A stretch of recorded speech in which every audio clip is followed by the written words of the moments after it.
प्रिय विद्यार्थियों, आज हम पाठ 13 रिश्ता विदेशी कहानी का अध्ययन करेंगे।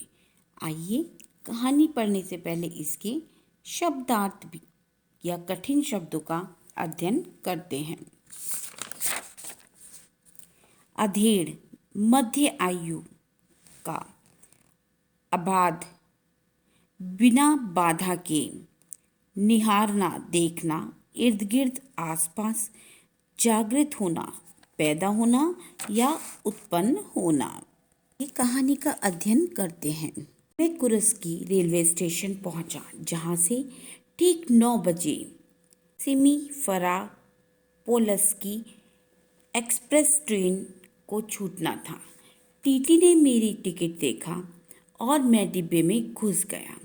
वहां पहले से ही एक अधेड़ व्यक्ति, एक लड़का और एक लड़की बैठे थे। लड़की का नाम दिया था। जैसे कि यात्रा के दौरान हमेशा होता है कि हम जल्द ही एक दूसरे से घुल मिल गए। अधेड़ उम्र का व्यक्ति जीव विज्ञान का प्रोफेसर था और लड़का भाषा शास्त्री। ट्रेन अबाध गति से चली जा रही थी। अबाध मतलब बिना रुके। खिड़की के बाहर अंधेरा था। प्रोफेसर ने कहा कि उसे यह रास्ता बहुत अच्छी तरह याद है। मैं साल में 2-3 बार इस रास्ते में जाता हूँ।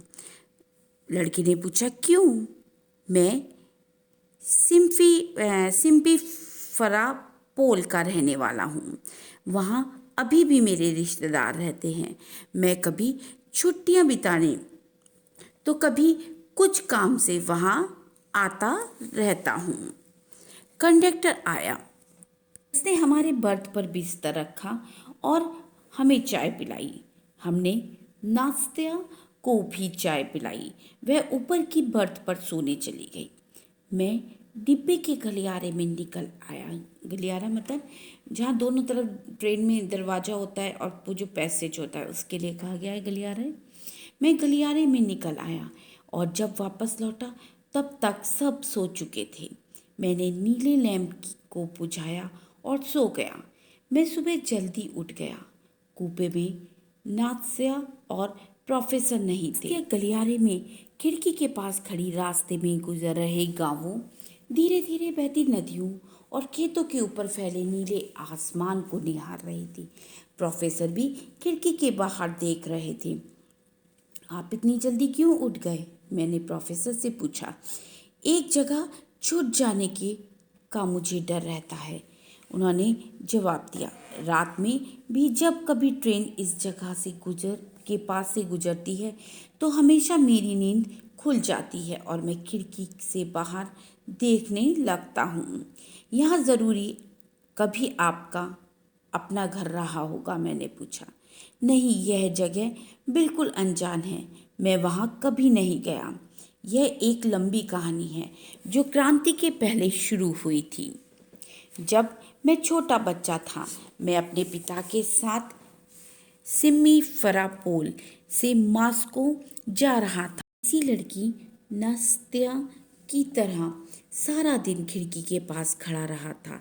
मैंने सूखे मैदानों के बीच एक अकेली झोपड़ी देखी थी और सोचने लगा था कि वहाँ कौन रहता है इस झोपड़ी में। जाड़े में इसमें रहना कितना भयावह होगा। भयावह मतलब भयानक।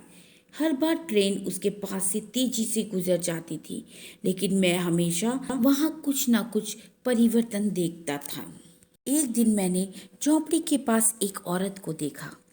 वह अंगीठी जला रही थी और पास ही उसका बच्चा लेटा था। बाद में मेरी इस झोंपड़ी के इर्द गिर्द दूसरी झोंपड़ियाँ आ गईं और धीरे धीरे इस अकेली टूटी फूटी झोंपड़ी की तरह एक छोटा गांव विकसित हो गया। बच्चे दिखाई पड़ने लगे। रेल की पटरियों के पास खड़े होकर चिल्लाते थे, बाबूजी ब्रेड फेंक दो। हम उन्हें ब्रेड दे देते जो बालू में गिर जाती थी। बच्चे झपटते हुए उन्हें उठाकर गांव की ओर भाग जाते थे। जब क्रांति शुरू हुई तो कई सालों तक मैंने उस गांव को नहीं देखा। अंत में जब मैंने उस गांव को देखा तो अब गांव के चारों ओर सूरजमुखी के खेत थे। उस झोंपड़ी के पास मैंने लाल स्कार्फ पहने एक लड़की देखी। बाद में हर बार मैंने यहाँ नई नई चीजें देखी, अंगूर के बाग, नई नई खूबसूरत झोंपड़ियाँ, हर झोंपड़ी के पास लाल और पीले फूल। एक दिन मैंने स्कूली बच्चों को देखा, वे बस्ते लिए भागे जा रहे थे। फिर बिजली घर दिखाई पड़ा। इस तरह एक गांव का जन्म हुआ। मैं बूढ़ा हो रहा था और मेरे इर्द गिर्द जिंदगी जवान। शीघ्र ही मेरा गांव आने वाला है। दूर से ही हमने बिजली घर, बागों में फूल और ताजे भुट्टे के खेत देखे। आपकी झोंपड़ी कहाँ है? मैंने प्रोफेसर से जोर से पूछा। अभी आती है, वह रही वह। झोंपड़ी के आसपास बहुत से पेड़ और फूल थे। मैंने ओवरकोट पहने और हल्का स्कार्फ बांधे एक औरत को झोंपड़ी के पास खड़े देखा। तालाब देखिए, प्रोफेसर ने मुझसे जोर से कहा। यह पहले नहीं था। सूरज की रोशनी में एक बड़ा गहरा तालाब चमक रहा था। बच्चे उसमें नहा रहे थे। यह सब कुछ जल्दी ही पीछे छूट गया। सच, प्रोफेसर ने कहा, तब मैं बूढ़ा हो रहा हूँ और मेरे इर्द गिर्द जिंदगी जवान हो रही है।